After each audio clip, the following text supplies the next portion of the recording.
वंदे मातरम दोस्तों भारत के इतिहास में 26 जनवरी का दिन सिर्फ एक तारीख ही नहीं बल्कि आत्मसम्मान और लोकतंत्र का प्रतीक है।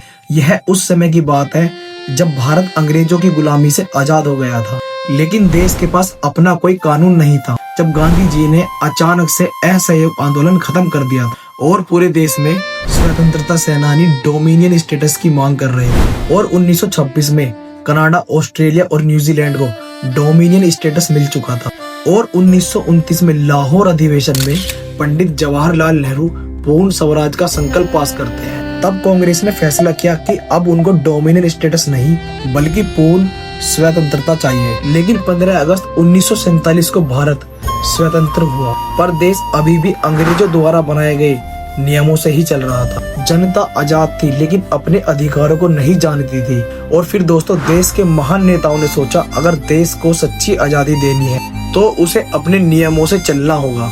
इसके लिए एक संविधान सभा बनाई गई। इस सभा में देश के विद्वान नेता और समाज सुधारक शामिल थे और दोस्तों इस ऐतिहासिक कार्य की जिम्मेदारी डॉक्टर भीमराव अंबेडकर जी को दी गई, जिन्हें संविधान का मुख्य निर्माता बनाया गया।